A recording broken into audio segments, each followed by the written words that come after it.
tao para lakarin ang papeles ng simbahan from building permit, no, sa transfer ng lupa, papunta doon sa kasi hiwa-hiwalay naman na papeles yun eh.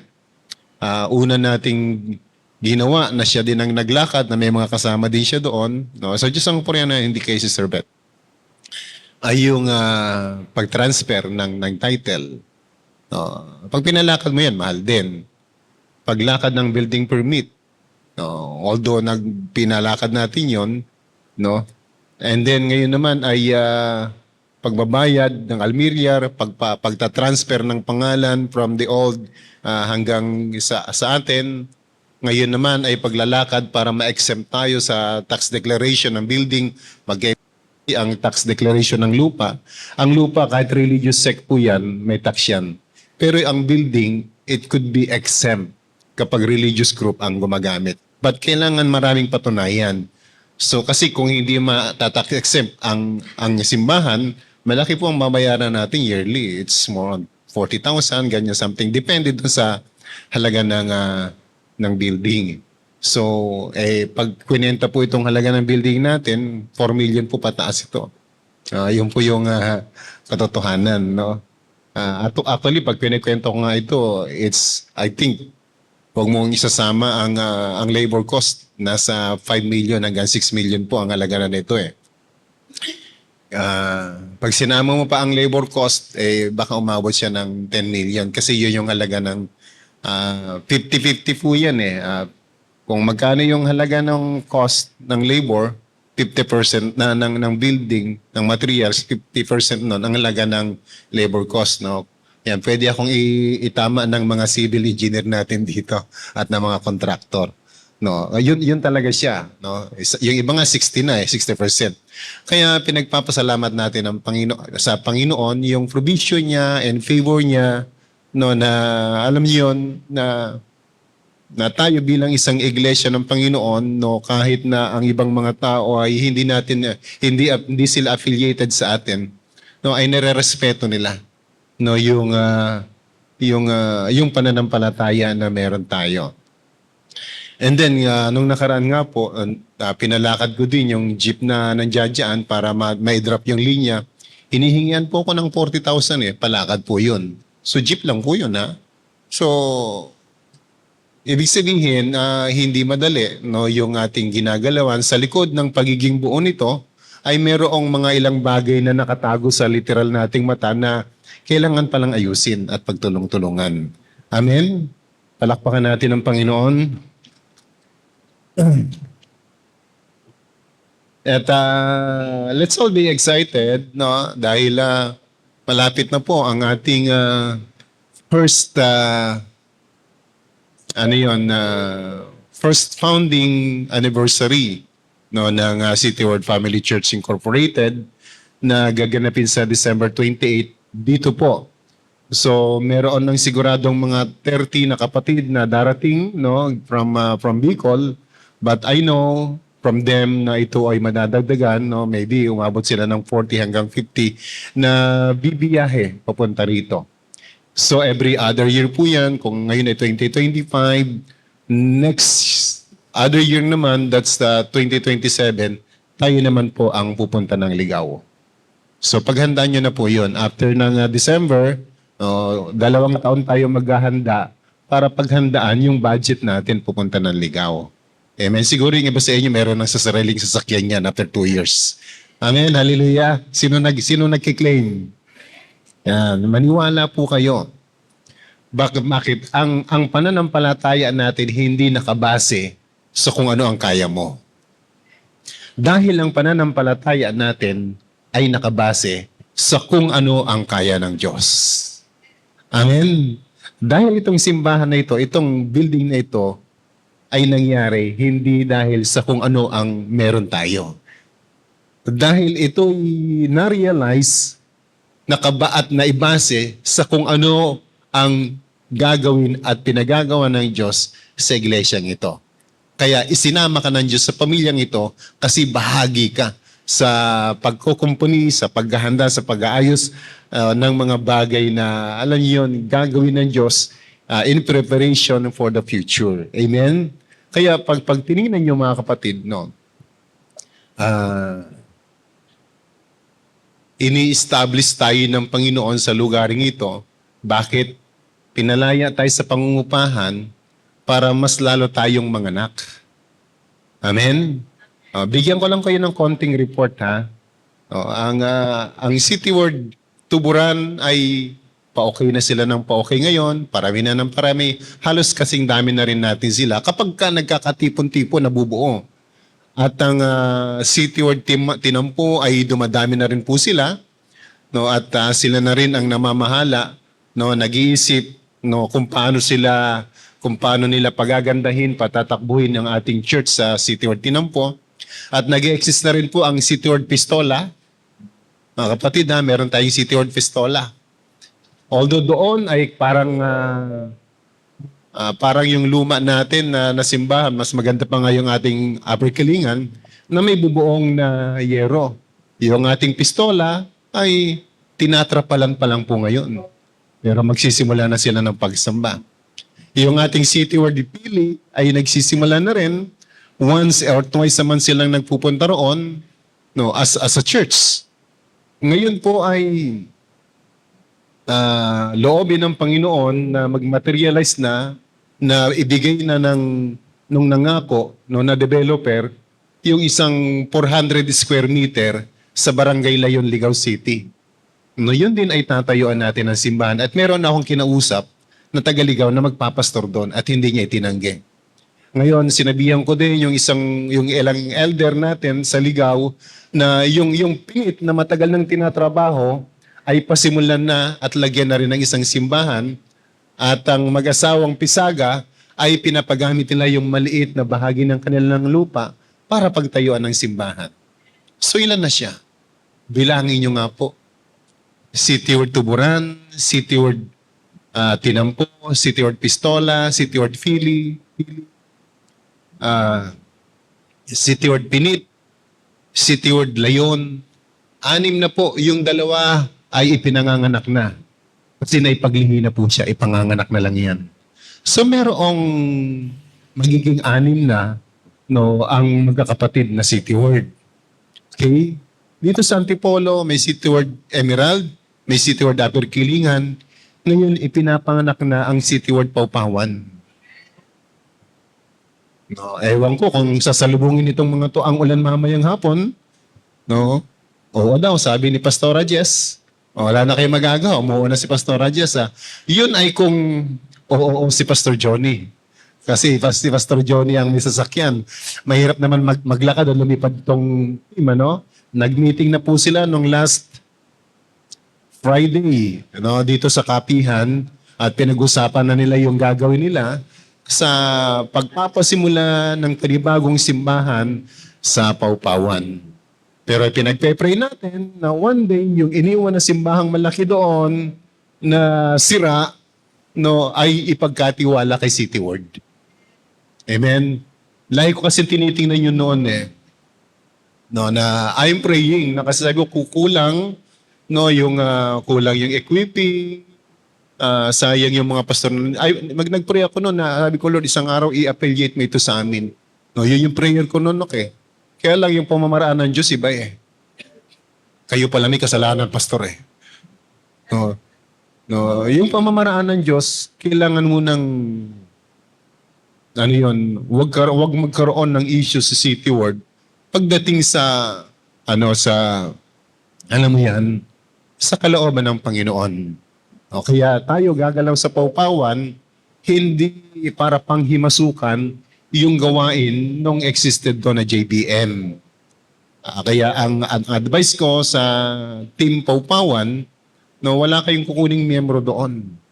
Maybe they're just a contact. Let them see the City Ward in the place as a partner in the ministry, not as a threat sa kanilang ministry.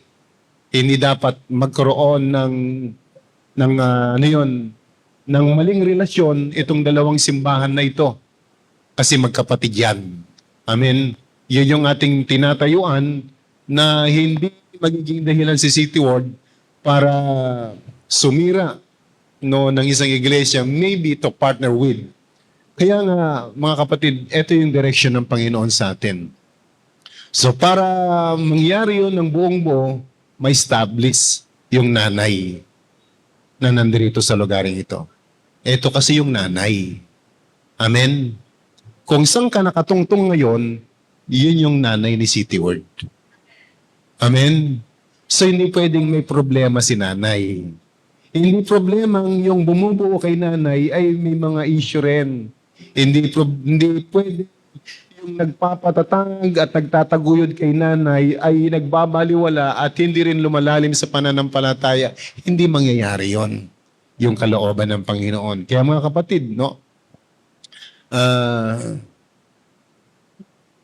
Kanina, no, I just want to share you, no, habang ako ay naliligo at nagbibihis, may pinakita sa akin ng Panginoon, no,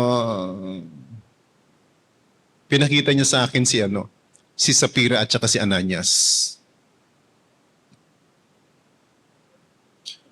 At sabi ko, ano ito, Lord? No. At ang nilalagay sa akin ng Panginoon ay ipanalangin ang mga mag-asawa. Why?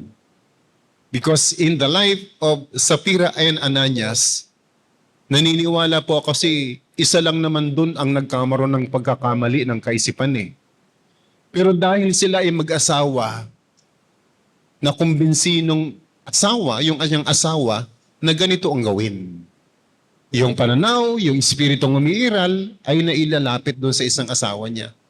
Kaya parehas silang humarap kay Pedro na mayroong maling pananaw. Parehas silang lumapit sa lingkod ng Panginoon na mayroong sariling pangangatwiran, mayroong pagsisinungaling. So, I am praying today and I am declaring and I cast out every spirit within your family that will deceive yung isa. Kasi pag na-deceive yung isa, kailangan mas tumibay ang isa para muling mahango yung isa na nadadaya. At ko bakit may kalalaman ba yun sa pangangaral ko ngayon? Hindi ko alam eh. But the Lord impressed it to me. No, mga kapatid, mga mag-asawa. Nakita na natin yun sa buhay ni Pastora Jess. Pastora Jess, pasensya ka na. Nakita natin, nadaya yung isa, pero buti na lang tumayo pa rin siya sa tama. Amen. Kasi kung hindi siya tumayo sa tama, pwede siyang gumawa na rin ng kamalian kapag nagbase siya sa emosyon niya. So that is the Lord impression to me early this morning. No, that's the impression. Mga Kristiyano, mga mag-asawa, magpakatatag sa pananampalataya sa Diyos. Amen. Kapag yung isa ay nanghihina, huwag mong hahayaan na yung panghihina niya ay i-overcome ka. Hindi pwede. Pakisabi mo, hindi pwede. Dahil yung panghihina ng isa na hindi natin nakikita at hinahayaan lang natin ay pwedeng magpahina din sa atin using our emotions. Amen? So, ngayong umaga, pag-aralan natin at talakayin natin the full measure of love. Ano yun? Yung buong sukatan no, ng pagmamahal, pag-ibig ng Panginoon sa atin, no? Paano ba pinakita ng Panginoon yung sukatan ng pagmamahal? Kasi karaniwan, lalo na sa mga hindi Kristiyano, ang pagmamahal ay sinasabi. No? Bakit hindi mo ko sinasabihan ng I love you? Ay, di I love you. No? Para bang kapag hindi ako nagsasabi ng I love you, ay hindi kita mahal. No, parang ganon. Meron kasing mga babae na very vocal sila. No? Kailangan marinig ko yung word na yon. At least narinig ko. Yung iba naman, sabi nila, no, sapat na sa akin napapatunayan mo kahit hindi mo nasabihin. No, meron naman ganon. Na mas maigi sa akin yung pagpaparamdam mo kaysa naman dun sa pambubola mo. Hallelujah. Marami kasing ganun, I love you, honey. Sasabihin mo, may ginawa ka na naman kasalanan na. Yung parang pag ang lambing-lambing nito mukhang may ginawa na naman tong himala. Ang lambing eh. Oh. Kaya nga merong ang kanta, sabi ng kanta, this is a contemporary song. Sabi niya, saying I love you is not the word I want to hear from you. It's not that I want to. Oh. More than words. Gusto niyo ba, lagyan ko pa ng tono? Wag na po. Okay. John chapter 13, verse 1 hanggang 12. It was just before the Passover feast, Jesus knew that the time had come for him to leave this world and go to the Father. Having loved his own who were in the world, he now showed them the full extent of his love. Ano yun? Yung last part ng verse 1, sabi niya, he now showed them the full extent of his love. Ngayon, ay ipinakita niya no yung lawak ng kanyang pagmamahal. Gaano ba kalawak ang pagmamahal ng Panginoon? At this time kasi malapit na siyang ipagkanulo. Malapit na siyang hulihin. Malapit na siyang igapos. Malapit na siyang pahirapan. Bago mangyari yon, ipinakita niya muli sa kanyang mga tagasunod ano ba talaga yung pagmamahal na meron siya. At yun yung ating titingnan na maging basihan ng ating pananampalataya, maging basihan ng ating paglilingkod, maging sukatan ng mga bagay na ginagawa natin hanggang kailan ko gagawin yung sinasabi kong paglilingkod.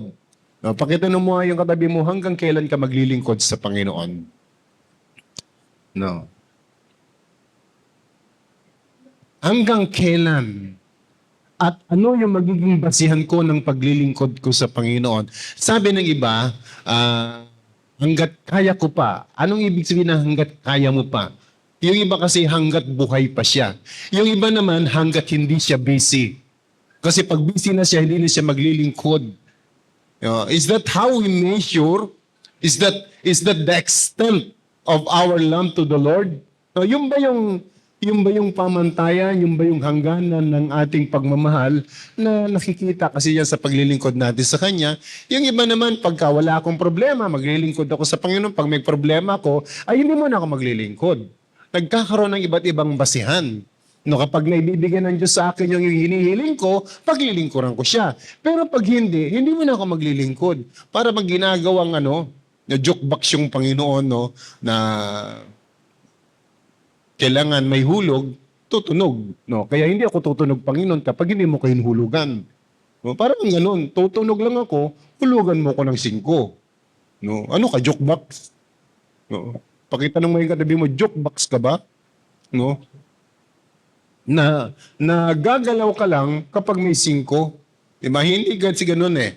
Yung paglilingkod natin sa Panginoon is being driven by our deep ng lalim ng ating pagmamahal sa Panginoon.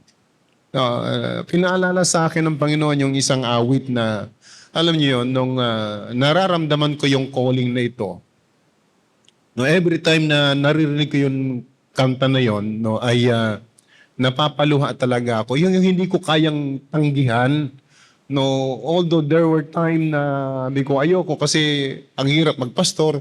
Ganun po yung aking mindset that time.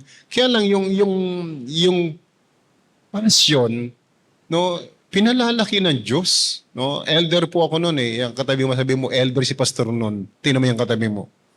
Elder si pastor noon. Yung pangungusap ng Diyos, grabe, no? There were time na naalala ko na nagpa-fasting kami, kinanta yung kanta na yon. Sa isang sulok, umupo ako, tapos umiyak lang ako ng umiyak. Alam niyo yun, ayoko, kaya lang hindi ko matanggihan no yung pangungusap ng Panginoon.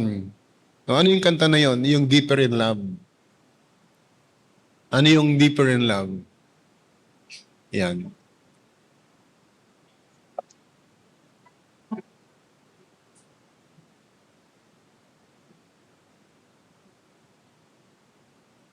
There is a longing only you can feel. A raging tempest only you can feel. My soul is thirsty, Lord, to know you as I know. Drink from the river that flows before. Take me deeper in love with you. Jesus, hold me close in your embrace. Alam niyo, sabi mo, there is a longing. Yung longing na yun, Diyos karamdam. Diyos lang ang nakakaunawa kasi siya yung naglagay. There is a longing only you can feel. A raging tempest only you can still. Yung alam mo yun, yung grabe, sasabog ka na dahil hindi mo kayang pigilan yung inilalagay sa iyo ng Panginoon. Pero Diyos lang ang magpapahupa nun. Everything is God. Only a raging tempest, only you can still. My soul is thirsty, Lord, to know you as I know. Drink from the river that flows before your throne. Ang problema lang, kung grabe ang nararamdaman mo, tapos hindi mo naman inilalapit sa Panginoon, hindi ka nakakaranas ng kauhawan,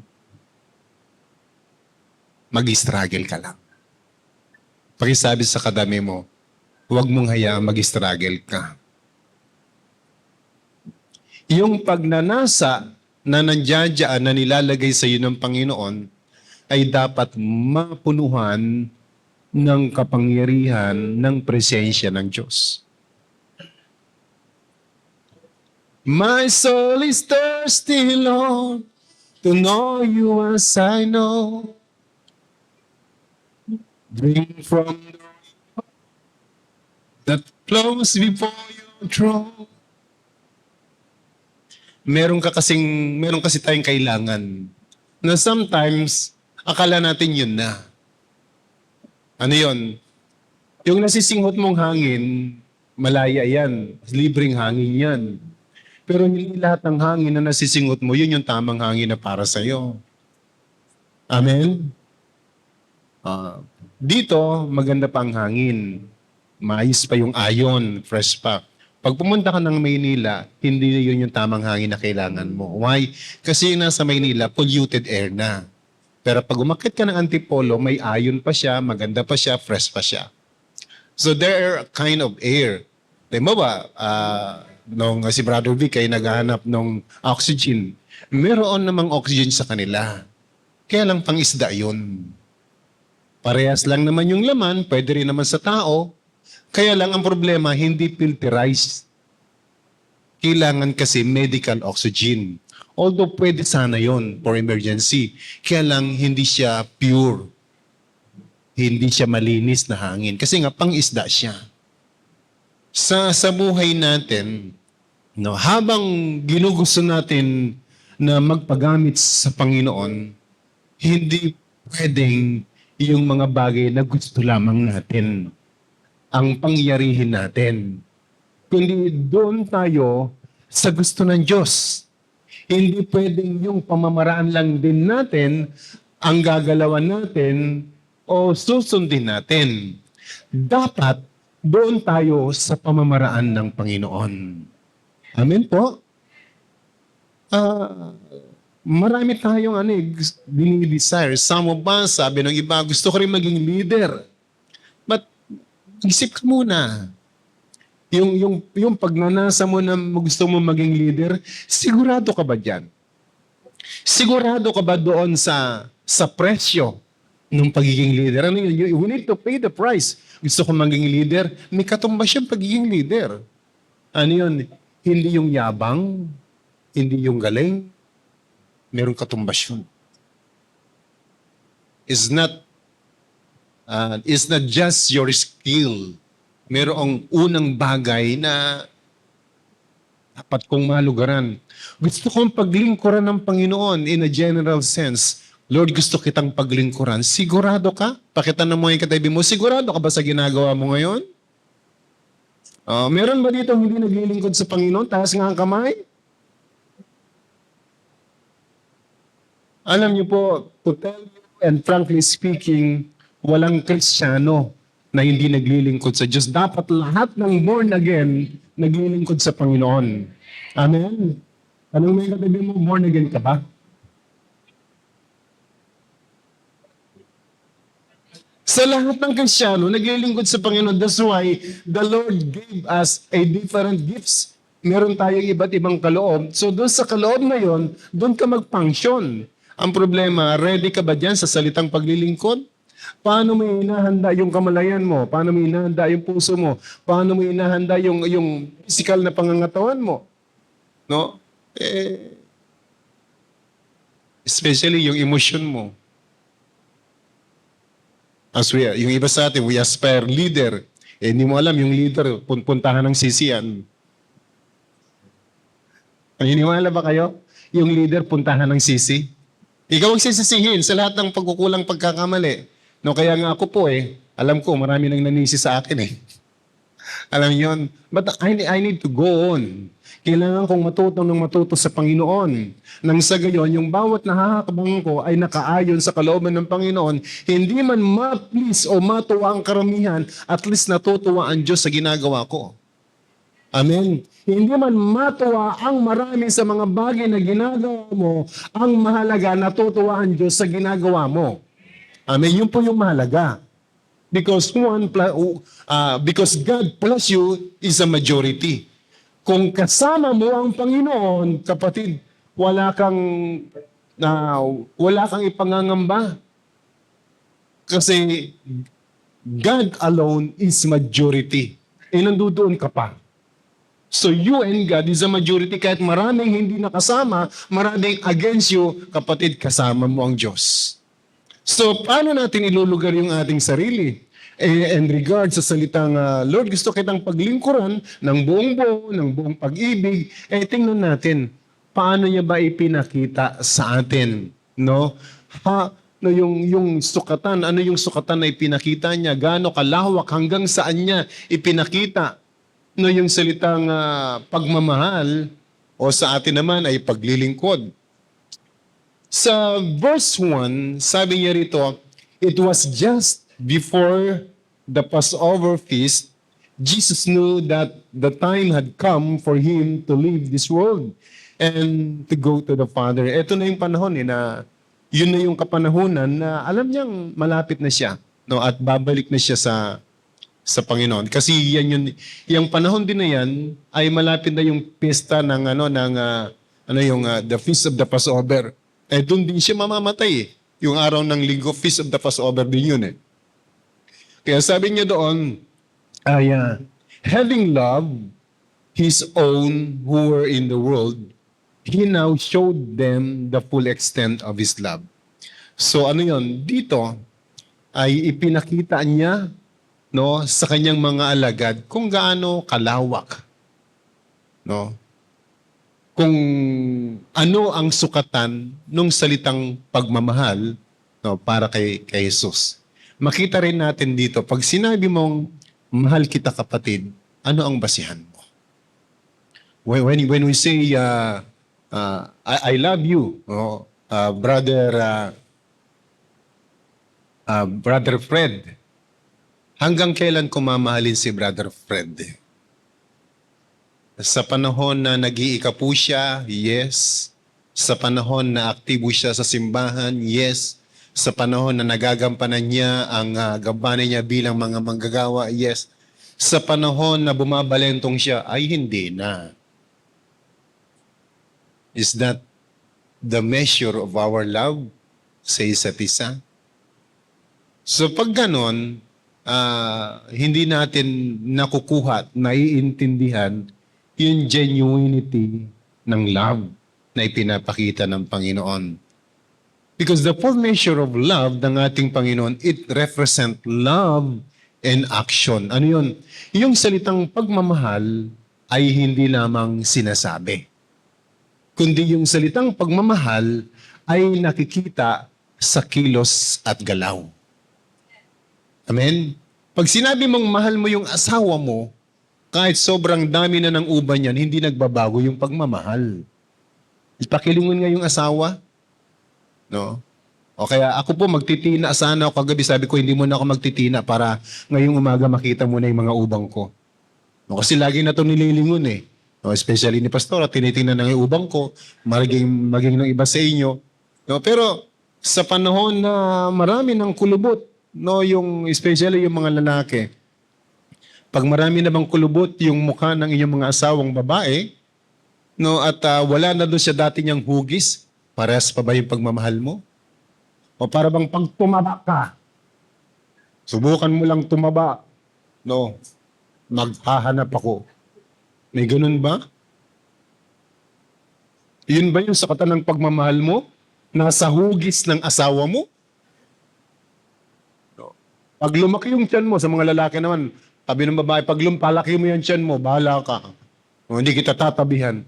Is that the measure of your love to your wife or to your husband? Para bang may hangganan. Para bang pag maganda lang siya sa paningin mo, doon mo lang siya mahal. At kapag hindi siya maganda sa paningin mo, hindi siya mahal. Para bang pag sa kapatid, pag nagkakamali yung kapatid at nagkukulang, hindi mo na siya mahal. Mahal mo lang siya kapag kapakipakinabang. Is that how the Lord love us? Ganun ba tayo minahal ng Panginoon? Hello mga kapatid.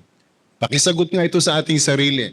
O kaya nga, yung full measure of love ng ating Panginoon, it represent love in action. Ano bang ibig sabihin nun? Love is not a mere action. It is a action. It's an action. No? Jesus didn't just talk about love. He demonstrate it.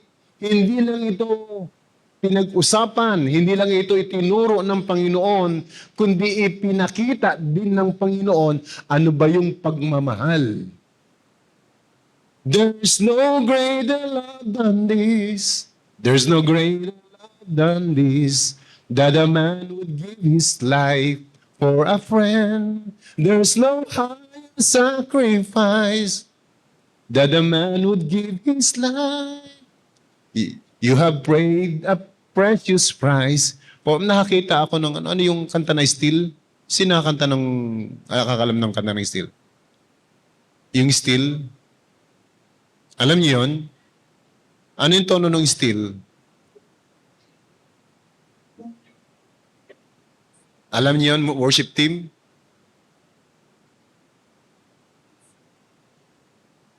Geraldine, alam mo yung Still? Ha? Hillsong. Pakikanta mo nga. Paki-research nga yung Still. Merong mensahe yun eh. Alam mo yun, nakita ko. Nung first time ko makita yung clips na yun, alam niyo rin yun eh. Napaiyak ko talaga ako. Naunawaan ko yung mensahe ng Still. No, although, kaya lang mas lumalim. No, merong operator ng railway, kasama niya yung anak niya. No, at ang trabaho ng railway operator ay i-switch yung railroad. No, that time yung railroad ay ginamit ng isang tren at na-switch niya pa ganon. So merong isang tren na padating, malayo pa naman, yung anak niya umalis, naglaro. At yung anak niya ay naglaro doon sa may release, nandoon sa ilalim. No, may kinukuha kasi na nalaglag yung laruan doon. Kinukuha ng anak, parating na po yung tren. Pag sinwitch niya yung release, mamamatay yung anak niya. Pag hindi niya sinwitch yung release, mas maraming mamamatay na pasahero ng tren. Kailangan niyang mamili. Ano yan? Yan na ba yun?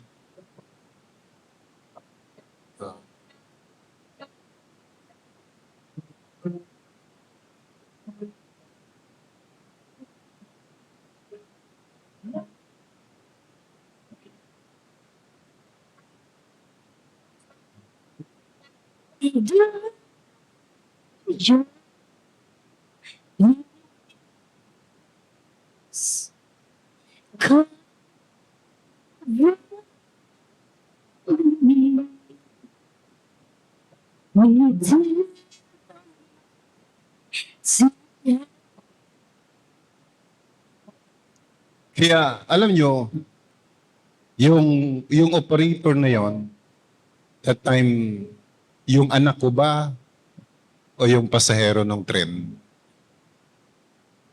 Kaya lang, sinacrifice niya yung anak niya na mamatay, maligtas lang yung pasahero ng tren. Yun yung pag-ibig ng Ama. Na kailangan niyang mamili, na kailangan niyang pumili na mamatay yung anak niya, mabuhay lang tayo lahat.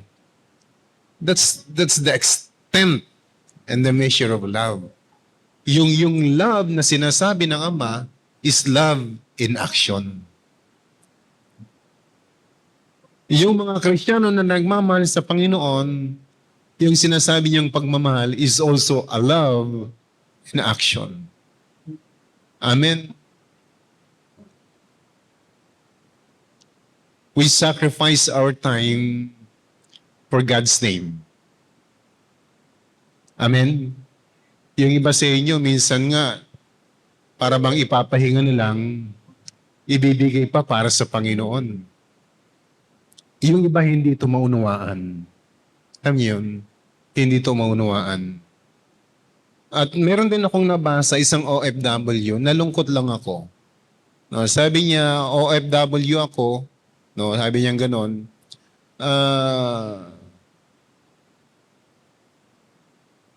matagal na ako sa abroad, 12 years, pero wala akong ipon, sabi niya ganon.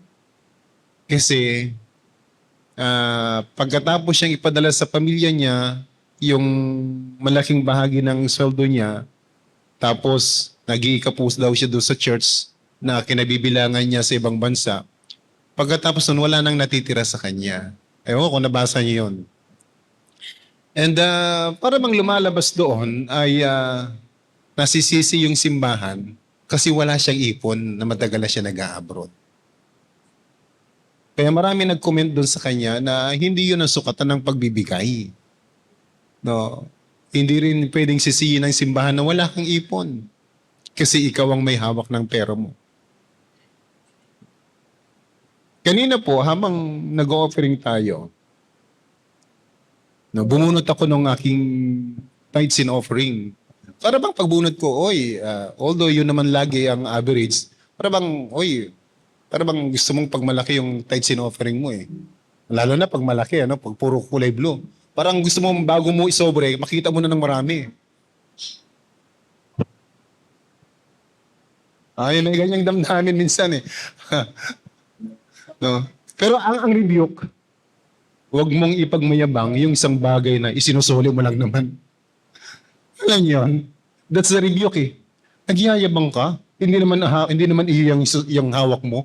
Isusuli mo lang naman yung sa tunay ng may-ari. Ipinagyayabang mo pa, hindi naman iyo. That's the rebuke. Kasi nga, maski yung iyo, no, pagdating sa pagbibigay sa Panginoon, ibinibigay ito ng buong kababaan. Amen? Nang walang pagmamalaki sa ating puso. Why? Halimbawa, yung kanina time, we sacrifice by giving our time. We also sacrifice by giving our treasure, our wealth. Also, we sacrifice by giving our talents, our skills. That sometimes, kapag nagkakaroon tayo ng mali emotion, para bang pakiramdam natin, lugi tayo doon sa mga sakripisyong naibigay natin. Well, the reality, all those sacrifices na genuinely offered to the Lord are all subject for reward. Amen? Ang katotohanan, no, lahat ng naipaglingkod natin sa Panginoon, nahiraman man tayo o hindi, pero genuine nating ginawa sa Panginoon ay may nakahanda ng gantimpala. Amen? May nakahandang gantimpala. at yun ay nakalista at kwentada na, no, sa listahan ng Panginoon. Now, speaking of my love to the Lord, hanggang kailan ko gagawin ito? Hanggang saan? Kaya sabi nung verse 1, sabi niya, He now showed them the full extent of His love. Ano ba yung pinakita dito sa tagpong ito?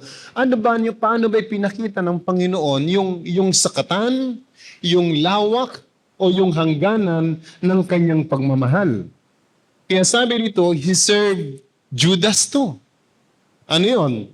The one who would betray Him. Ano yun? Maski yung taong gagawa ng kamalian sa kanya, yung taong magiging sanhi ng kanyang hirap, parusa at kamatayan, alam niyang si Judas yun ay kailangan niyang paglingkuran din. Kailangan niyang hugasan din ang paa. So nasaan yung extend? Yung paano sinusukat ng Panginoong Hesus, yung paglilingkod that time, yung pagbibigay ng halimbawa. Even the very man that will cause him to suffer, ay kailangan niyang, ipamalas yung pagmamahal. Kapatid, tanungin kita, how willing are you to serve? No, even to the extent of people na nagpe-persecute sa iyo. Gaano kakalaan na maglingkod sa Panginoon hanggang dun sa tao na gumagawa ng kamalian sa iyo? Tanungin mo nga ang sarili mo. Kaya mo pa rin bang paglingkuran ng Panginoon sa pamamagitan ng taong kinaiinisan mo? Check natin ito. Hanggang saan?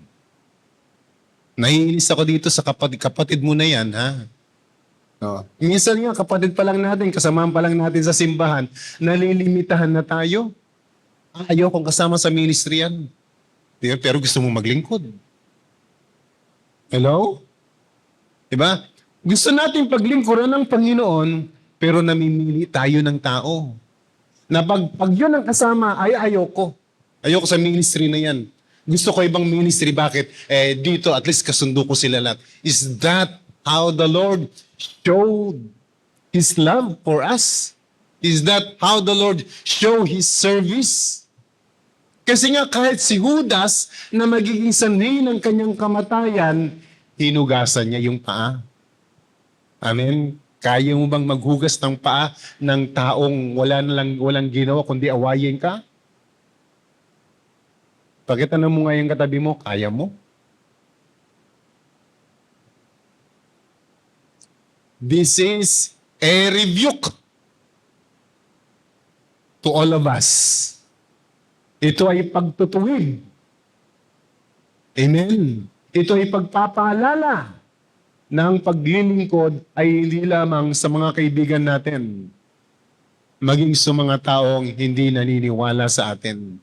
Maging doon sa mga taong nagiging sanhi ng sakit ng kalooban mo, hanggang sa kanila, kailangan ipaglingkod ang buhay mo.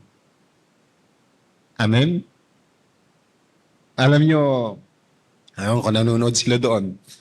Sa Albay, merong mga ilang pastor na para bang nakakakonsumi. Especially, ako yung chairman nila. No, kasi, mas bumigat po yung aking gampanin ngayon. Kasi, hindi lang po ngayon chairman ng Ligaw Interchurch Fellowship. Ako na rin po yung chairman ng 3rd District ng Albay. No? Doon sa 3rd District ng Albay, maraming magagaling. Okay lang sana yung galing na may kababaan. No? Merong may galing na para bang annoying. Annoying yung galing. Yung ano ba, para bang nakakairita. Yung galing nila na puro doon sa group chat lang. Pero pagdating na doon sa actual, ay hindi mo naman makita. Pero puro sa group chat lang ang galing. Pero pagdating sa pagtataguyod nung sabi ko, gamitin natin yung word, nakakapikon minsan. At there were time na camp ako tanggalin sa group chat kasi ako nga po yung nag-create ng GC na yun 2 years ago, parang ano doon yung temptation, kaya lang isinisik ko yung sarili ko, is that how you respond as a leader? Is that how we respond as a believer, as a servant of the Lord?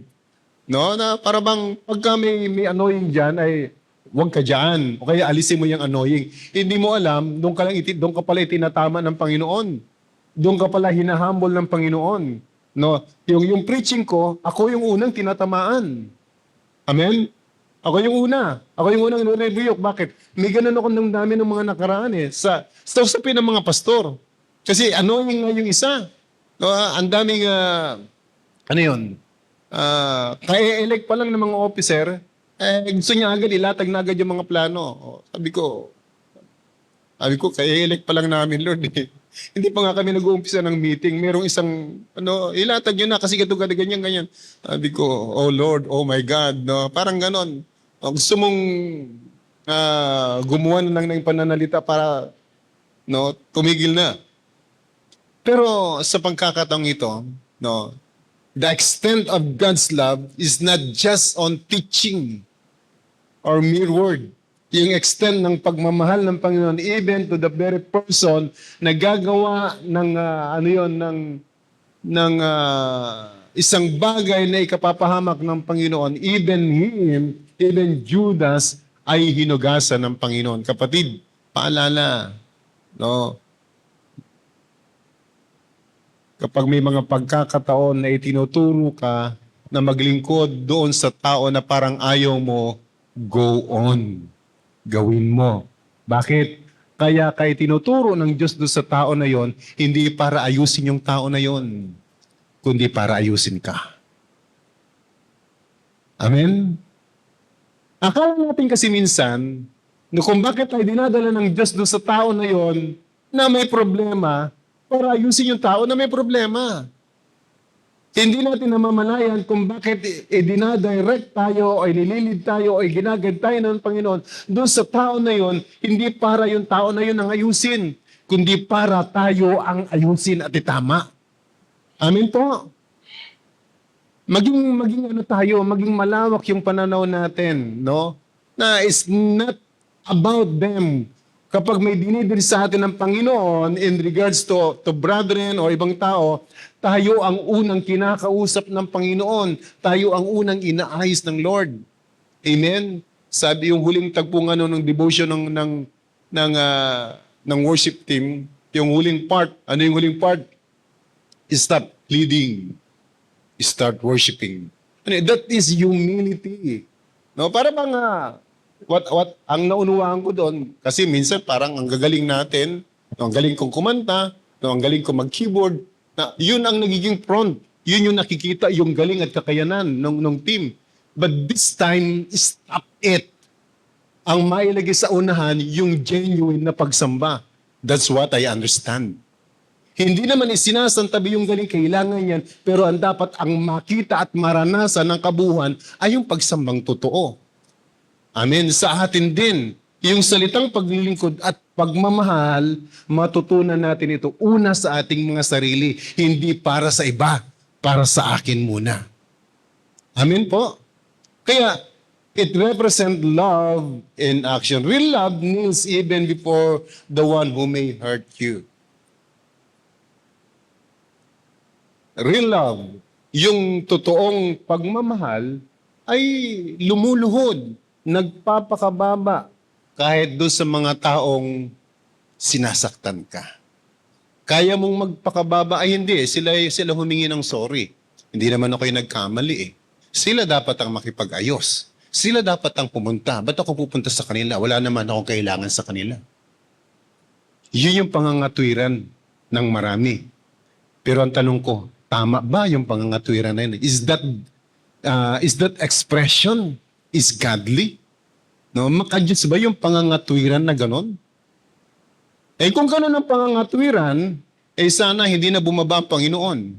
Kung tama yung, kayo may kasalanan sa akin, kayo umakyat sa langit. Paano kami makakit sa langit, Lord? Pwedeng bumaba sa impyerno. Bakit? Kasi kung wala yung pag-abot ng Panginoon sa atin, ay hindi tayo makakit ng langit. Pwede pa bumaba ng impyerno. Kung yun ang pangatuwiran, ay hindi naman ako nagkamali eh. Ay hindi naman ako may kailangan, sila may kailangan. Bakit ako magsasorry? Ba? Bakit ako magsasorry? Wala naman ako kinalaman dyan. Hindi naman ako may gawa nun. Eh, mahala sila. No? Sila naman na nagkamali. Kung gusto lang maayos, di lumapit sila sa akin. That's pride. Pakisabi po, that's pride. Kasi ang Panginoon, hindi yun ang katwiran niya eh. Kaya nga from heaven, iniwan niya yung trono niya eh. No, bumaba siya sa lupa eh. Nagkatawang tao eh. For what? To reconcile with us. Hindi siya yung nagkasala, pero siya yung bumaba para makipagkasundo sa atin. Tingnan niyo po ha. Hindi siya yung nagkasala. Sino yung nagkasala? Tayo. Pero yung banal na Diyos bumaba sa lupa para makipagbate sa iyo at sa akin. Amen? O gayahin natin yun. Hello? Gayahin natin yun. Kapag may kapatid na nagkakamali o kapitbahay, hanap tayo ng pagkakataon at pamamaraan para maging maayos. Because we are the salt in the light. Amen? Tayo yung asin at yung ilaw. Pangalawa, sa verse 4 and verse 5, sabi rito,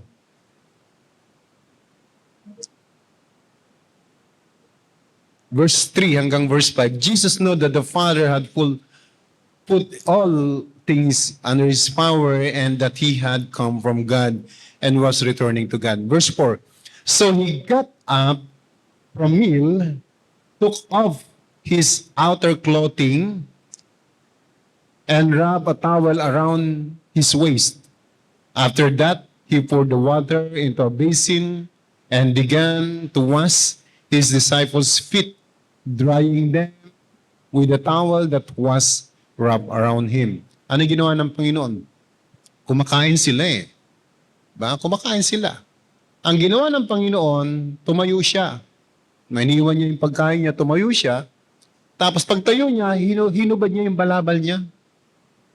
Pagkahubad niya ng balabal niya, kumuha siya ng tuwalya at ibinigkis niya sa kanyang bewang. Anong kasunod nun? Pagdating sa verse 5, after that, he poured water into basin and began to wash his disciples' feet. Ano yun? Pagkatapos subarin yung balabal, ay binigkis yung tuwalya, tapos naglagay ng tubig doon sa palanggana, no, at nag-umpisang hugasan ng mga paa ng mga alagad. So, ano yung pangalawa? Ano yung sukatan? Ano yung lawak ng pagmamahal ng Panginoon? Ito ay nagpapakita, ng kababaan at ng espiritong mapaglingkod. It represents humility and servanthood. No, pag sinabi kong gusto kong maglingkod, hindi ito Panginoon. No? Pag sinabi kong gusto kong mag-leader, hindi ito pagiging Panginoon at pagiging boss or ruler. But you show leadership in humility and servanthood. No? We showed leadership in humility and servanthood. Kaya ginawa ng Panginoon, the master became the servant that time. Yung Panginoon, yung guro, yung master, at that moment, siya yung tagapunas ng mga dumi ng kanyang mga alagad. Kaya si Pedro, hindi niya matanggap yun. Hiyang-hiya si Pedro na yung Panginoon niya ang naguhugas ng kanyang maruming paa. But, kaya ginagawa ng Panginoon yon para ipakita niya sa mga alagad that this is servanthood. This is leadership. If you want to serve me, you serve it in this way. No? Kung maglilingkod ka sa Panginoon, gawin ito ng buong kababaan. Amen po. We have talents. We have our time. And also we have our treasure. Ano man dyan ang gamitin mo, yung kakayanan mo, yung yaman mo, o yung oras mo na ginagamit mo sa Panginoon, gamitin mo yan ng buong kababaan, hindi ng pagmamalaki. Because that's not how the Lord showed us. Dahil pinakita ng Panginoon, ano yon? Hinubad niya yung balabal niya. He served his disciple not not because he has a title or authority. Actually, hinubad niya nga yung balabal niya eh. Yung balabal represent authority or pagiging pinuno o may mataas na kalalagayan or Lord over them. Pero hinubad niya yung bahagi na yun eh.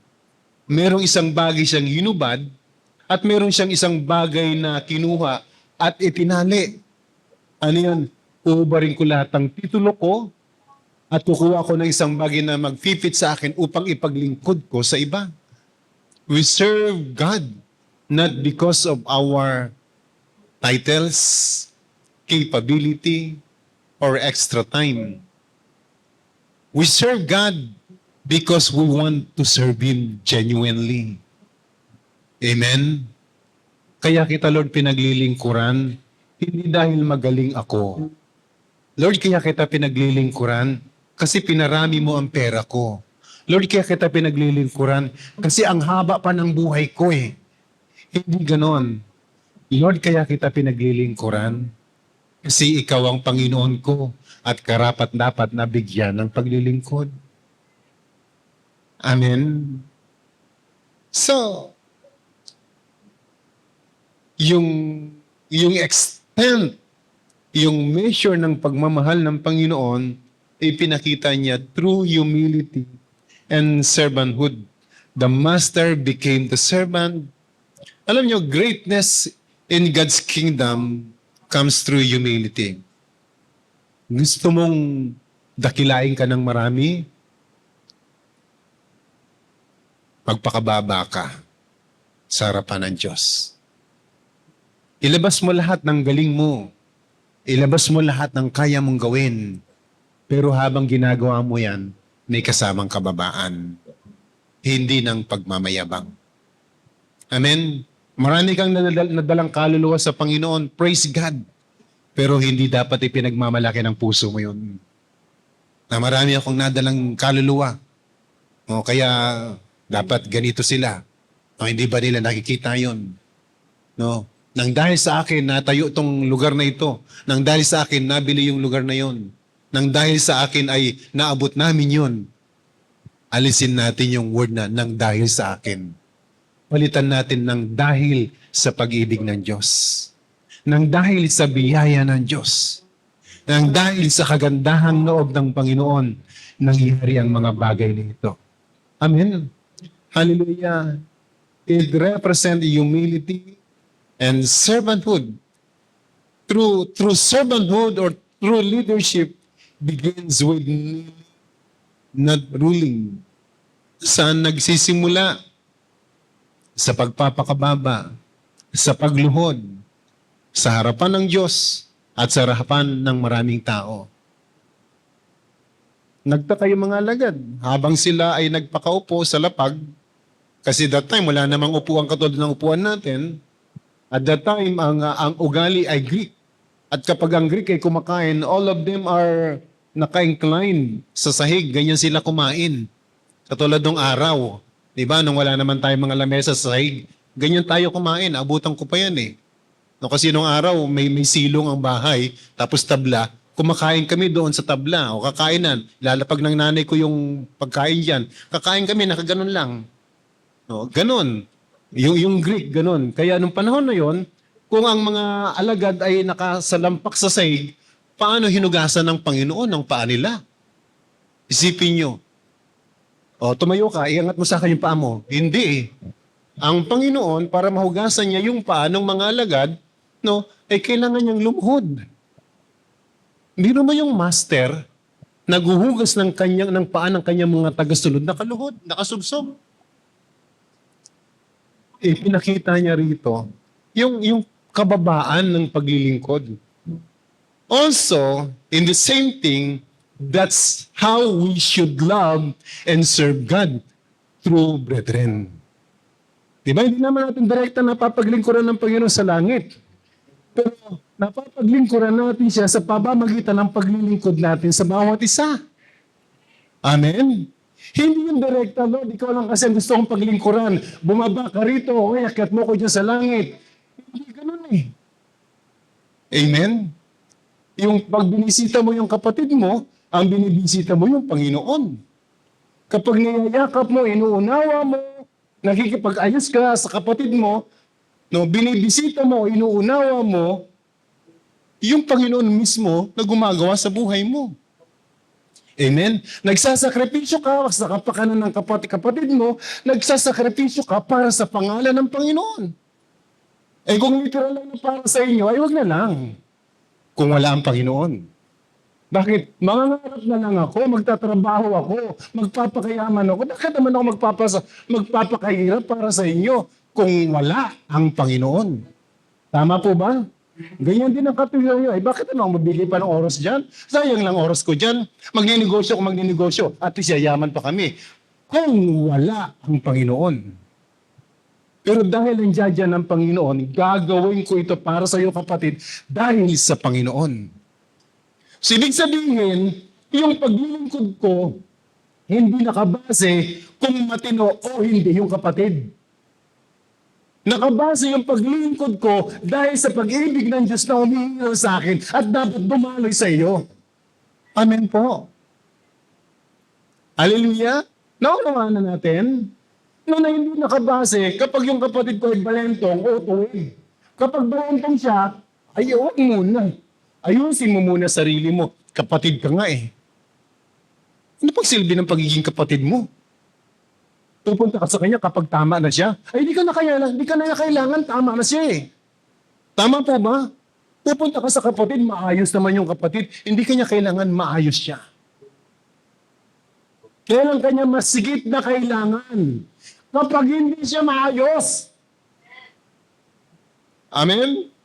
Bababa pa ba ang Panginoon kung okay naman tayo?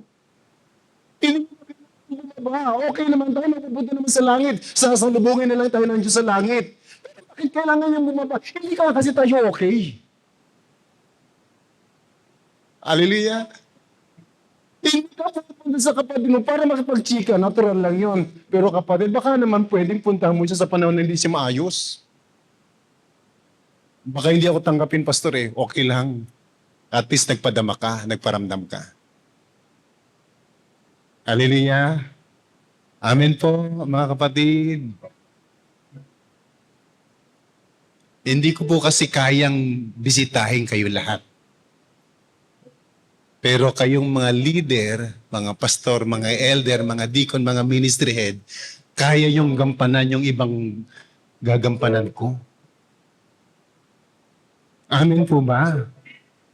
Baka sabihin niyo, pastor, magbisita ka naman. O sige, iyon muna ibang trabaho ko. Ako magbibisita. So,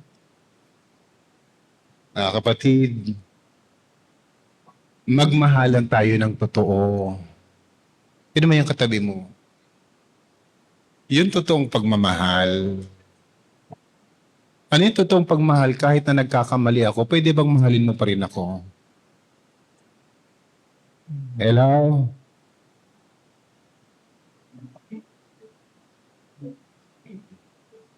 Kayong mag-asawa, yung mga mag-asawa, kailan kayo maayos? When everything is okay? Paano kapag may nagagawang kamalian yung asawa mo? Asawa mo pa rin ba siya? O aawayin mo na lang siya ng aawayin?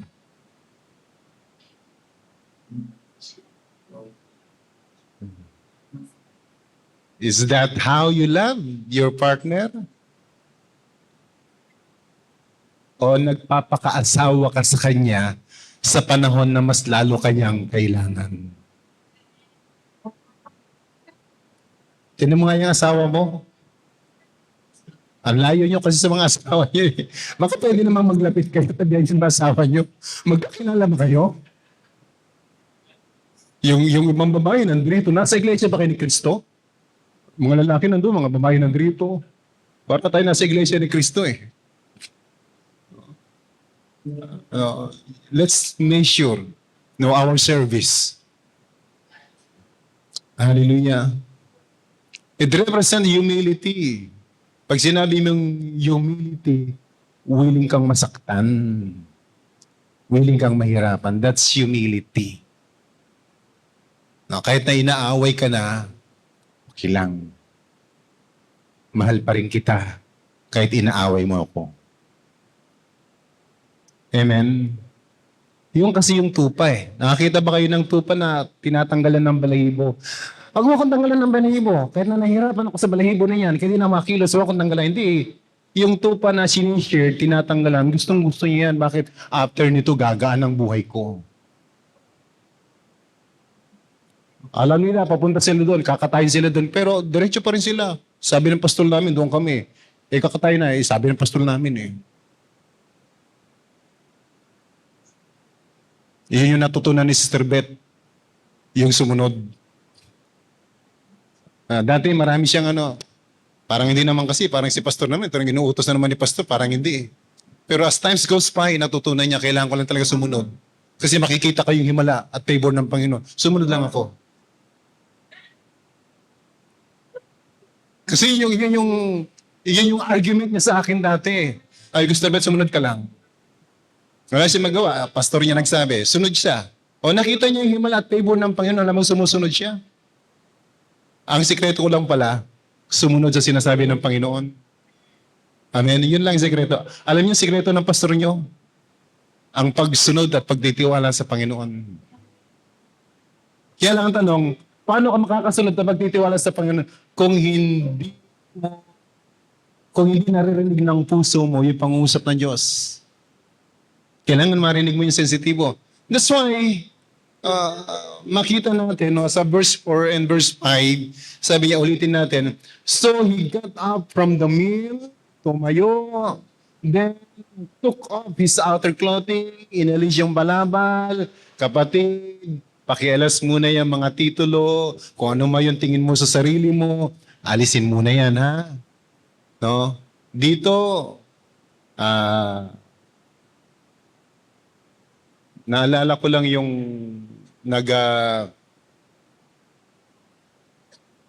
nag-Malaysia si Pastor June, no? Nag-training sila ng the impacting pastor. Kwento niya sa akin, no? After nung session ng umaga, no, nung maghapon, no, sabi ng senior pastor, pakihatid na sila sa kanilang mga hotel. Sila yung sumakay sa isang van, no, medyo coaster yata, sumakay sila sa coaster. Tapos sabi ng isang lalaki, dito po tayo, mga pastor, sa sakyan na to coaster. Sakayan sila, tapos yung driver umakyat na rin sa nag-drive. Pagdating doon sa hotel, sabi ng driver, dito na po kayo, pastor, doon po kayo sa Malaman-laman nila, yung nag-usher sa kanila at nag-drive para sa kanila, yung pala yung may-ari ng hotel. Na sila, para bang nahiya sila sa sarili nila. Akala nila ay mga utusan lang doon sa church o mga pangkaraniwan. Hindi nila alam na yung nag-drive at nag-usher sa kanila sa hotel ay may-ari mismo ng hotel. Ano yung gusto kong sabihin? Ang paglilingkod, hindi mo kailangan magpakilala kung sino ka. Tinuhubad natin ang lahat ng titulo para maging genuine tayo sa paglilingkod sa Panginoon. Today, hindi ako engineer. Today, hindi ako draftsman. Hindi ako artist. Today, hindi ako ganito. Hindi ganito ang pangalan ko ngayon. Pare-pares tayo dito lingkod ng Panginoon. Magkakaiba lang tayo ng function in regards sa ating, sa ating gifting. No? Maybe ako ay functioning in the gift of leadership. Some of you naman ay functioning in the gift of interpretation and everything. So kailangan natin mag-function. But all of us here, tinatawag lang ng isang katawagan. Servants. Amen? Nagpa-function tayo at naglilingkod tayo sa isang katawagan. Servants. Kasi one day, pagharap natin sa Panginoon, ang sasabihin ng Panginoon, good and faithful pastor, ganun ba? Good and faithful elder, good and faithful deacons, good and faithful usher, good and faithful tithe giver. Hindi. Ang word na babanggitin sa iyo ng Panginoon pagdating mo sa langit, good and faithful servant. Yun lang yung babanggitin ng Panginoon sa iyo, walang anumang titulo. Kaya para maging epektibong, tagapaglingkod ng Panginoon, parang balabal na inuhubad natin, no, yung mga bagay na pinagmamalaki natin. At damputin natin yung simbolo ng totoong paglilingkod. Bibigkis ko yung tuwalya, maglalagay ako ng tubig sa palanggana, hindi yun para sa akin, hindi rin yun para sa akin. Yung ibinibigkis ko sa sarili ko, yung inihahanda ko, ay para sa mga taong gusto kong paglingkuran sa pangalan ng Panginoon. Amen? Ibig sabihin, yung paghahanda ko, yung mga bagay na ginagawa ko, kung bakit ako nagkakaroon ng panahon ng mga pag-aaral, pag-equip, ay hindi para sa akin lamang, kundi para maging maayos akong tagapaglingkod ng Panginoon. Amen? Halimbawa, meron sa atin dito nag-aaral ng Bible School. Bakit siya nag-aaral ng Bible School? Para matuto? Yun yung unang layunin. Pero ang layunin kung bakit niya nais matuto pa, ay para maipaglingkod ito sa mga kapatid sa pangalan ng Panginoon. Amen? Kung bakit ko inilalagay ang marami sa inyo sa mga pagsasanay, katulad ng T40, katulad ng pastoral training course, hindi para sa inyo. Kundi pangunahing layunin ay tumanggap kayo upang may paglingkod nyo sa mas marami. Ngayon, magiging selfish lang kayo kung sasabihin yung ayoko na. Why? Nahihirapan ako eh. Magiging selfish kayo. Bakit? Yung tinanggap mo, may bibigay mo sana sa iba. Kaya lang hindi ka tumanggap, di wala ka tuloy maibigay. Hello? Amen? Hindi ka tumanggap eh. Nagbalita o magbibigay ngayong umaga sa PTC ng karunungan. Hindi ka pumunta, wala kang tinanggap. Pero yung mga tumanggap, pagkatapos nung pamimigay, paglabas sila, may pamimigay sila. Bakit? Ano yung pinamimigay mo? Yung tinanggap ko sa PTC, yung tinanggap ko sa T40, yung tinanggap ko sa discipleship, yung tinanggap ko sa mentoring. Kailangan mong tumanggap para meron kang maibigay. Kailangan mong tumanggap ng kababaan na galing sa Panginoon para mag-manifest sa iyo ang kababaan at paglilingkod. Amen? Hindi tayo kinakasya ng Espiritu ng Diyos, ng kapangyarihan ng Diyos para magmalaki sa buhay. Kinakasihan tayo ng kapangyarihan ng Diyos para maging kagamit-gamit tayo sa kanyang kaharian. That's what happened to the disciple in Acts chapter 2. Diba, nung napuspos sila ng Santong Espiritu, nangalat sila, hindi para magkabahagi, kundi nangalat sila para ipangaral ang salita ng Diyos, isang layunin pa rin. Amen? Hallelujah? So, pangatlo, ba't ang bilis ng oras? O matagal ako magsalita? Pangatlo, verse 7 o verse 6 hanggang verse 10. Sabi rito, He came to Simon Peter who said to him, Lord, are you going to wash my feet? Panginoon, nakita niya kasi yung mga alagad, hinugasan. Nahiya siguro siya, ang dudumi ng paa namin. Yung mga kuko namin, hindi pa nadadala sa pedicure. Buti ko may pedicure na may manicurist na sana noon. Ang haba ng kuko. Yung iba may baktol pang mga paa. Kalalakad ng kalalakad, bitak-bitak. Tapos, iispa ng Panginoon. Yung Panginoon pa mag-iispa ng paa namin, iba pwedeng, Lord, kami na mag-ispa ng paa mo. Pero bakit ngayon, ang Panginoon pa ang kumuha ng gamit, pang-ispa, i-ispa ng Panginoon paa namin, nakakaya naman, Lord, i-ispa mo yung paa namin, puro putik na nga to, puro alikabok, may mga tibak pa. Diba? Sabi ni Peter, ay Lord, nakakahiya naman po. No, puhugasan mo yung paa ko, i-ispa mo yung paa ko. No, kaya ano kaya dala ng Panginoon? May scuba din kaya dala ng Panginoon. Pero ang dala niya na towel at palanggana lang. Wala siyang instrument. Ang gamit niya ay sarili niyang kamay. Imagine that. Walang anumang instrumento na inihimas ang Panginoon sa paa ng mga alagad, kundi sarili niyang kamay. Na habang hinihimas ng Panginoon ang mga paa ng alagad, nararamdaman nila yung haplos, yung bawat dumi na natatanggal sa kanilang pagkatao. sa bawat haplos ng Panginoon. Wow, Lord, haplusin mo kami. Amen? Sino magsasabi, Lord, gusto ko ng haplos mo. Sige pa, anong gusto mong haplos? Ganyan. Lord, wag naman ganyan. Ay, ganyan ang kailangan mo para magising-gising ka naman. Tagal mo nang natutulog, gising. Lord, hindi yan yung haplos na yan. Ano bang gusto mong haplos? Ganun, Lord, yung ganun. Ganun ba? O, ano, wag naman. Yan ang kailangan mong una para magising-gising ka. Saka na kita gaganunin kapag tama na at akma na sa panahon ng tapik. Pero kung hindi pa at panay ang tulog mo, ganan muna. Galaw. Lord, hindi naman hugas yan. Iyan ngayon para ng paglilinis ko sa iyo. No? Pagpaparamdam ko sa iyo. No? Imagine that, no? Habang hinuhugasan ng Panginoon yung paa nila, isipin niyo, pikit lang kayo. No? Kunyari, hinuhubad ng Panginoon yung inyong mga sapatos. Just imagine. Yeah. Pikit ka lang, Sister Maret. Just imagine.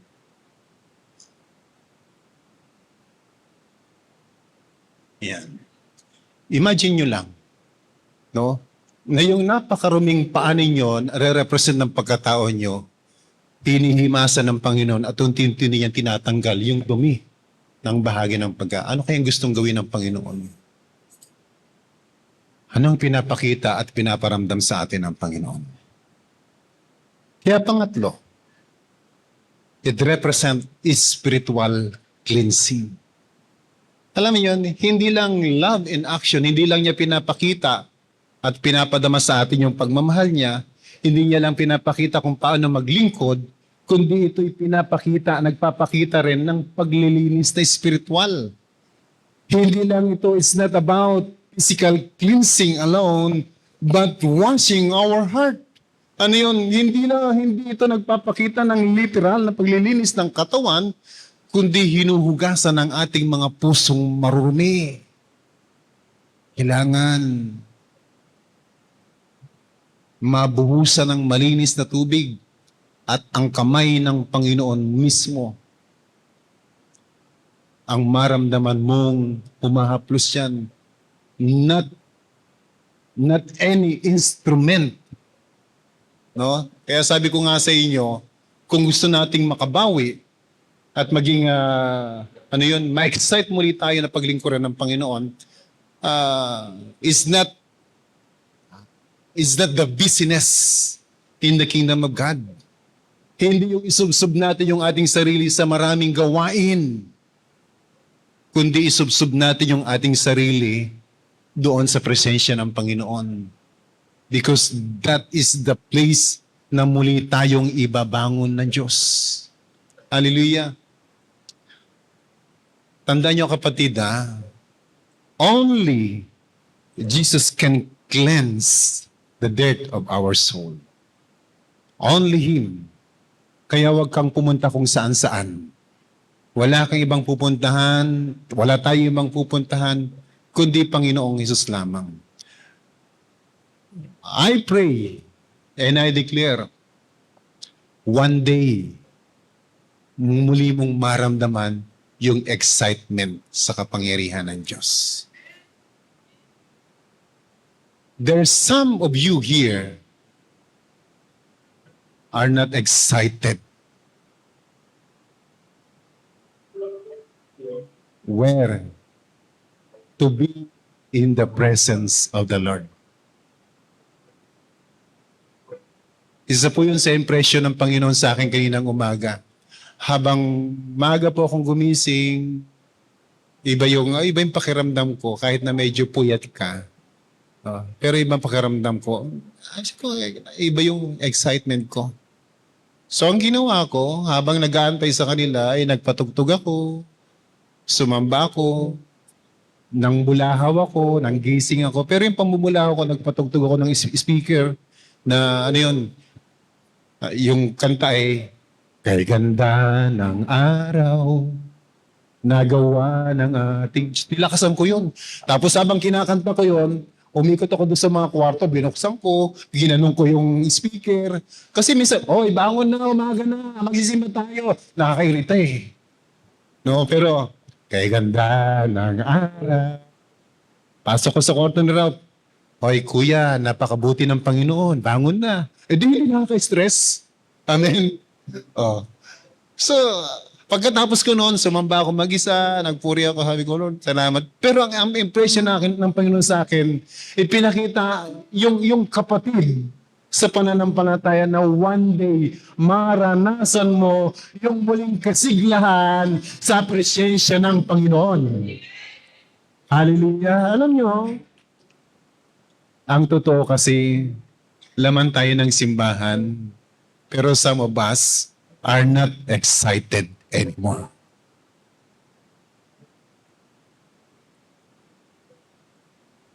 Tingin kayo sa akin. Tama, di ba? Some of us are not excited anymore. We just want to feel the empty seat. Minsan ganun na lang. But today, I pray and I declare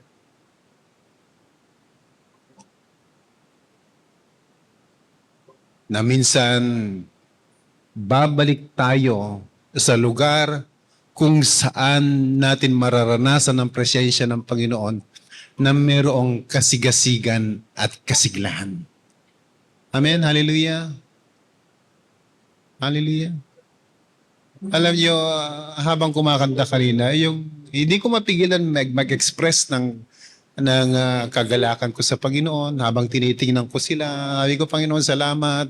Punong-puno po ako ng pagpapasalamat habang tinitingnan ko kayo. Sabi ko, Lord, salamat, Panginoon. No, natutuwa ako na nagtataas ng kamay, nagaganon. No, ano kasi yung kanta ng praise. No. Iwawagay-way yung kamay, tatalon. No? Sabi ko, ito yung kailangan namin, Panginoon, na muling maranasan na masabik kami, na makapiling ka, makaniig ka, Panginoon. Oh, ito yung ating desire na ang Panginoon ay binababa sa atin.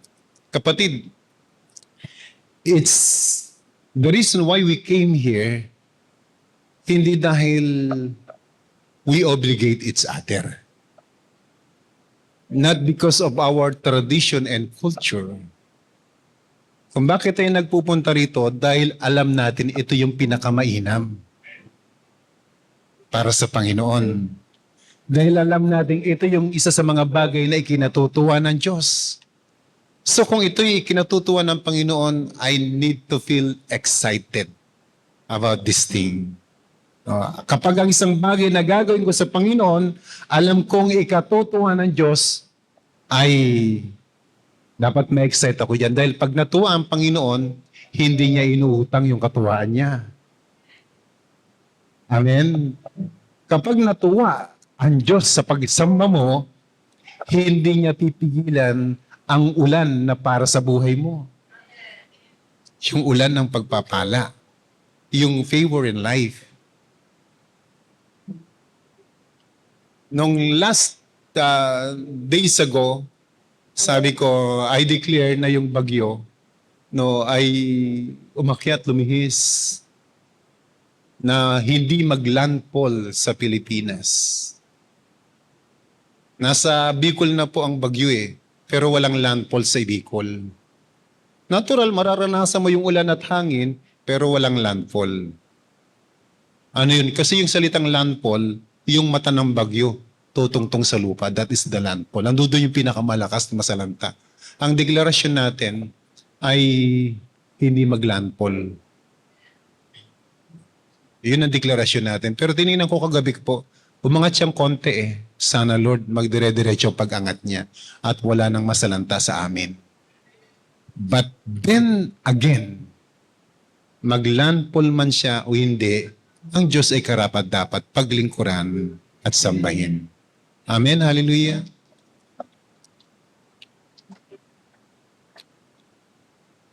Tayo po tayong lahat. daily, we need His cleansing through repentance and prayer. Ito po yung kailangan natin eh. Tinatalo tayo minsan ng kaabalahan natin sa buhay, ng mga pagpupursige natin.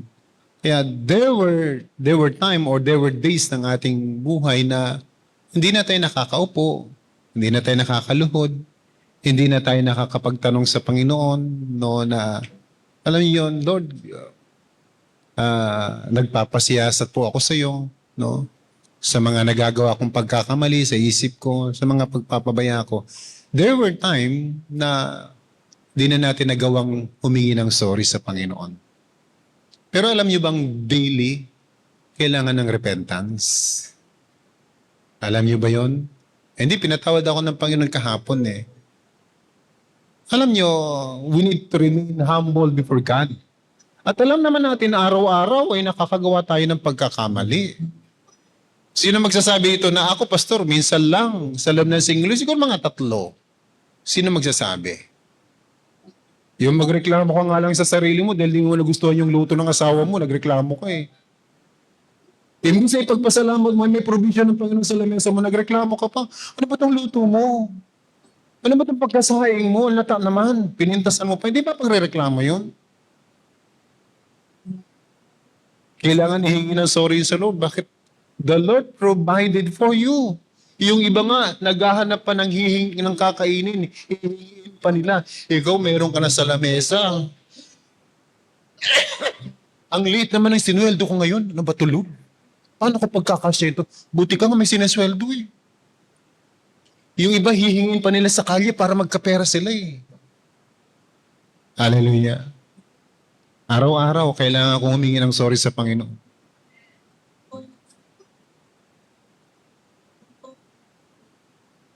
Ano ba yan? Ang liit lang ng kinita ko ngayon, 3,000 lang. Nung nakaraan kasi mga 5,000, 6,000. Buti ka, may 3,000, sana all. Yung iba, 350 a day lang. Nagpapasalamat na sila sa Panginoon. Ikaw, 1,000 na yung kinita mo, hindi ka pa kontento. So sabi mo, ano ba yan? Ang liit naman ang kinita ko ngayon. Kapatid, hingi tayo ng sorry sa Lord. No, ang taas na ng standard natin. Yung iba, 150 a day lang. Yung iba, 200 a day lang. Pagdating nila sa bahay, pagpapasalamat nila, Lord, thank you. Meron akong ganitong halaga. Ikaw, pag-uwi mo sa bahay, kamusta kapatid? Parang kinita ko. Kulang ito sa pangangailangan namin. Knowing that the Lord provides for you. Anong problema yung puso mo? Hindi na alam magpasalamat ng tama. The Lord has favored you. The Lord has granted your request. Balik tanaw ka kapatid, sino ka dati? 5 years ago, 10 years ago, sino ka? Balik tanaw ka. Ano meron ka lang noon? 15 years ago, anong meron ka noon? Tingnan mo yung sarili mo ngayon.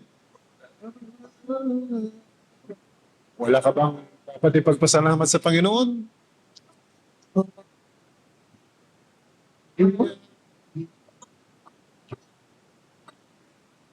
Before others genuinely, our heart must first be washed by Jesus.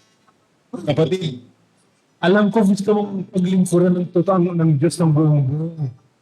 Pero mapapaglingkuran mo siya ng buong buo, you can genuinely serve God. Una muna ng hugasan yung puso natin na yan. Hallelujah.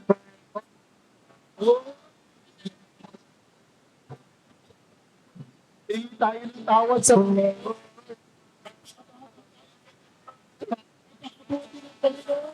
Yeah.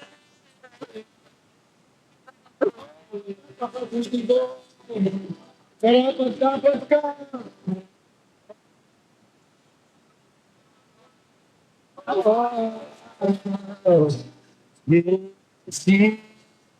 Jesus.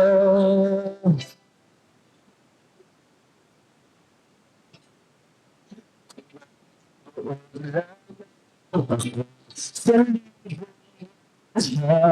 ay, pagkakainit na sa'yo ikaw sa akin lang isang ikalaan bawat saglit ka ng ba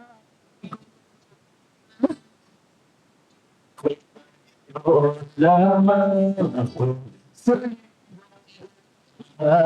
ay pagkakait lahat sa'yo'y ibigay sa akin nakikinig sa taglay ilalaan bawat saglit kung ibigin ka daw mabuhay.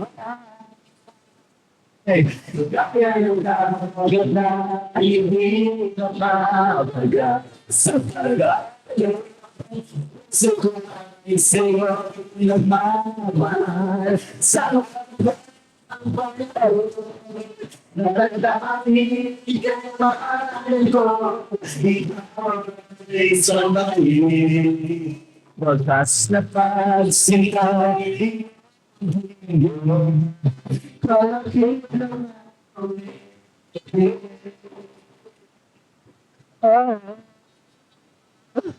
alam niyo mga kapatid, nung nakaraang gabi, kinausap ko si Ralph kasi may mga pagkakataon na, alam mo yun, siyempre, daddy tayo, nag-aalala. Sabi ko, kuya, pa-check up tayo. Sabi niya, okay lang ako di. So, kinamusta ko siya, okay naman daw. Sabi ko, kuya, mangarap tayo ng mahabang buhay. Sabi ko sa kanya, ano yun, i-desire natin yung haba ng buhay ng mga lolo nyo at lola nyo. Sabi ko, mag-80 na sila, malalakas pa sila. Sabi ko, bakit? Kasi kailangan natin ng mahabang buhay para may paglingkod natin sa Panginoon. Yun yung sabi ko kay kuya noon. Alam niyo yun, everything that we desire here on earth for the glory of our Savior. Di ba, Lord, gusto kong humaba ng buhay kasi gusto ko para ipaglingkod sa iyo. Lord, gusto kong yumaman. Gusto kong magpaya para ipaglingkod ko sa iyo. Gusto kong ayusin yung pag-aaral ko. Bakit? Kasi sa iyo. Lord, gusto kong ayusin yung negosyo ko. Bakit? Para may paglingkod ko sa iyo. Lord, gusto kong ayusin yung trabaho ko. Bakit? Para may paglingkod ko sa iyo. Lord, gusto kong ayusin yung trabaho ko. Bakit? Para makapaglingkod kami ng buong buhay para sa iyo. Sana ko magsisimula. Magpapahaba sa harapan ng Diyos na totoo. Saan ko muli yung biyaya ng pagpapawad at biyaya ng kapangyarihan ng Diyos na umungal sa aking buhay. Na pagsinta. Hallelujah.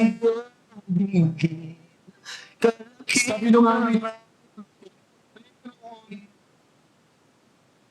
lamang akong 1,000 buhay. Sabi niya, lahat yun, Lord, ibibigay ko sa iyo. Hindi naman posible yun eh. Imposible yun. Pero sabi niya, gayon pa man, sa isang buhay na ito, lahat ibibigay ko.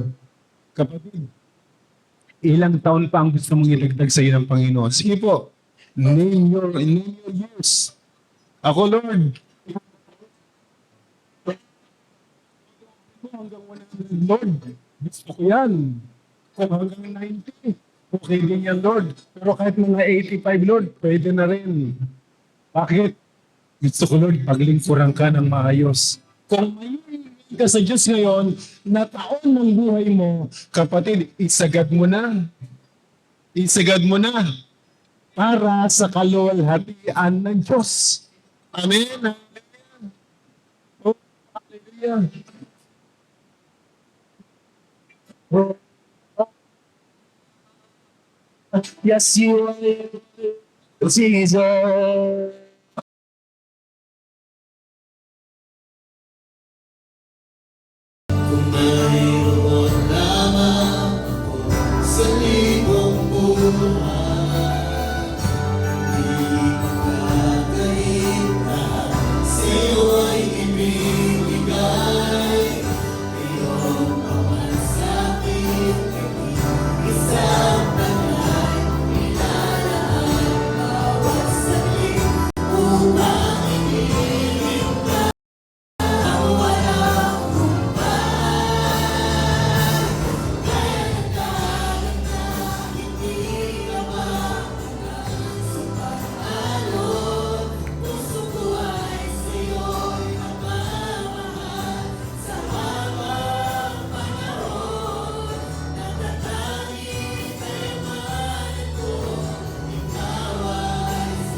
Kung kumipo ng buo ang aming pagkatao, ang kinig mo, Panginoon.